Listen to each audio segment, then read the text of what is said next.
नमस्कार आप सभी प्रिय किसान साथियों को। प्रिय किसान साथियों, आज मैं आप सभी के लिए एक नया वीडियो लेकर के आया हूँ। किसान साथियों, इस वीडियो में आप सभी को विशेष जानकारी यह दी जाएगी कि लहसुन की जब फसल 45 से 50 दिन की हो जाती है, उस समय उस अवस्था में जब लहसुन की निराई करवाई जाती है, उसके बाद में जो सिंचाई करवानी हो, उससे पहले कौन कौन सी प्रमुख चीजें दी जाए लहसुन में, जिससे क्या है पौधे का जो ग्रोथ है वह अच्छा हो, उसकी हाइट मेंटेन हो सके, साथ ही साथ जो उसका कंद है वह भी मेंटेन हो सके, और पौधे की जो पत्तियां हैं वह अच्छी तरीके से नई नई निकलती रहे। तो किसान साथियों, इन सभी विशेष चीजों को ध्यान में रखते हुए इस वीडियो में आप सभी के लिए विशेष जानकारी दी जाएगी। आप सभी लोग लगातार वीडियो पे बने रहें। किसान साथियों, एक समस्या आती है, आज मैं बताऊंगा इस वीडियो में लहसुन में चार चीजें अगर आप प्रमुख रूप से डाल ले गए 45 से 50 दिन की लहसुन की अवस्था में, तो ये समझ लीजिए आपके लहसुन में चार चांद लग जाएंगे। किसान साथियों, तो आप सभी लोग देर किस बात की, लगातार वीडियो को देखते रहें। किसान साथियों, मैं प्रमुख लक्षण बताऊंगा और उन प्रमुख लक्षणों में कौन कौन सी चीजों को देना चाहिए जिससे उन लक्षणों का सही से और समुचित तरीके से समाधान हो सके और लहसुन की फसल जो है वह अच्छी तरीके से ग्रोथ कर सके। तो किसान साथियों, मैं लक्षण बताऊंगा, फिर उसमें कौन सी चीज को डालना होगा।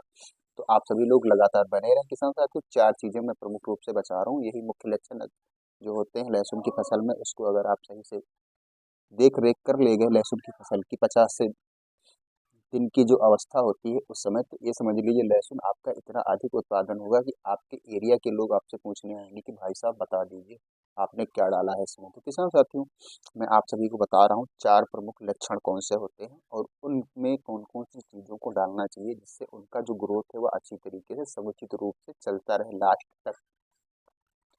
तो किसान साथियों, सबसे पहले मैं आप सभी को बताऊंगा, कभी कभी क्या होता है जमीन में कुछ चीज़ों की कमियां होती हैं, कुछ माइक्रो न्यूट्रिएंट सूक्ष्म पोषक तत्वों की कमी होती है। किसान भाई स्प्रे करते रहते हैं, बावजूद उसका वह उतना अधिक परिणाम नहीं मिल पाता है जितना अधिक परिणाम किसान भाइयों को चाहिए होता है। तो किसान साथियों, जैसा कि पहला लक्षण आपको मैं बता रहा हूँ, कभी कभी क्या होता है पौधे में पीलापन होता है, पौधे का विकास अच्छी तरीके से नहीं होता है, पौधे में जो पत्तियां हैं उनमें क्या है नई ब्रांचेज यानी कि नई पत्तियां नहीं निकलती हैं। तो किसान साथियों, इस समस्या को ध्यान में रखते हुए उसमें डालना होगा भूमिका।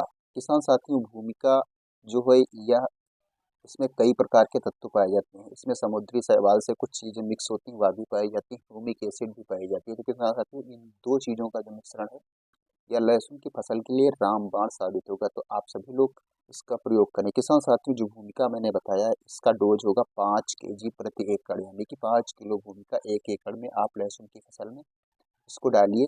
और जो मैंने बताया है पौधे में पीलापन, पौधे का विकास न होना, पत्तियों में जो है लचीलापन भी होता है और पत्तियां नई नहीं आती, जब तक नई लहसुन में पत्तियां नहीं आएंगी तब तक किसान साथियों क्या है उसमें ग्रोथ नहीं होगा। अब मैं बात कर रहा हूँ दूसरे लक्षण की। किसान साथियों, दूसरी समस्या एक ये होती है, निराई गुड़ाई के बाद में अमूमन किसान भाई डीएपी और यूरिया का प्रयोग करते हैं। आप लोग इसका बिल्कुल भी प्रयोग ना करें। आज मैं बताऊंगा इसमें कौन सी खाद चीज डालनी होगी। 45 से 50 दिन की जब लहसुन की फसल की अवस्था हो जाती है तो उस समय उसको क्या चाहिए था, उसको डीएपी भी चाहिए, यूरिया भी चाहिए और पोटास की बहुत बहुतायत मात्रा में आवश्यकता होती है। क्योंकि किसान साथियों 45 से 50 दिन की जब आपकी लहसुन की फसल हो गई तो आप क्या करिएगा, एक पौधे पर ट्राई करिएगा, उसमें जो कंद बनता है यानी कि जो आड़ी बनती है उसकी वह अवस्था हो चुकी होती है आड़ी बनने की।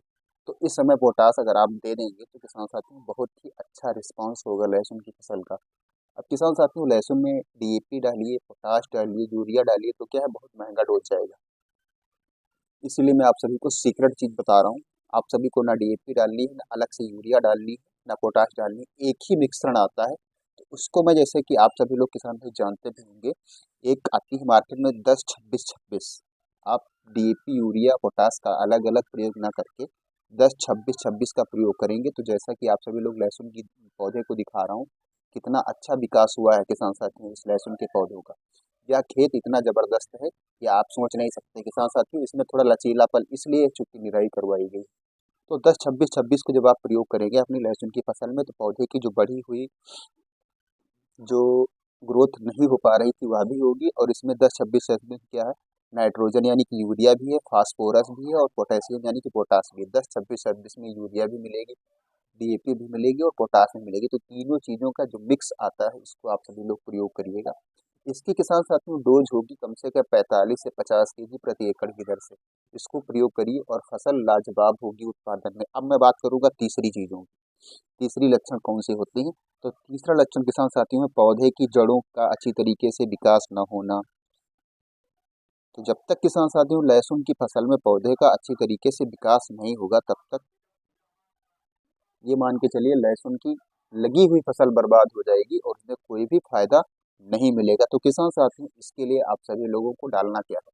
इफ्को कंपनी की सागरिका, जो समुद्री शैवाल से पूर्ण रूप से बनी हुई होती है। तो किसान साथियों सागरिका को जब हम डालेंगे तो उससे क्या होगा, लहसुन की जो जड़ें हैं उसका विकास होगा, प्लस लहसुन के पौधों में जो तनाव आ जाता है, कड़कपन आ जाता है, अकड़न आ जाती है, वह दूर होगी। और लहसुन की जो जड़ें होती हैं उसमें जो गुच्छे बन जाते हैं, एक ही जगह पे लहसुन की जड़ें क्या है, गोल गोल हो जाती हैं, उनका फैलाव नहीं हो पाता है। तो जब हम इफ्को कंपनी की सागरिका आप सभी लोग डालेंगे तो जड़ों का जो गुच्छे बन जाते थे, पौधे कुछ ही एरिया में सीमित हो जाती थी, वह समस्या दूर होगी और जो जड़ें हैं वह पूर्ण रूप से अच्छी तरीके से सभी पौधों की दूर दूर फैलने लगेगी, ब्रांचेस की तरह। तो किसान साथियों जब जड़ें एक ही जगह पे रहेंगी तो समुचित मात्रा में उन्हें जो पोषक तत्व मिलने चाहिए वह नहीं मिल पाते हैं।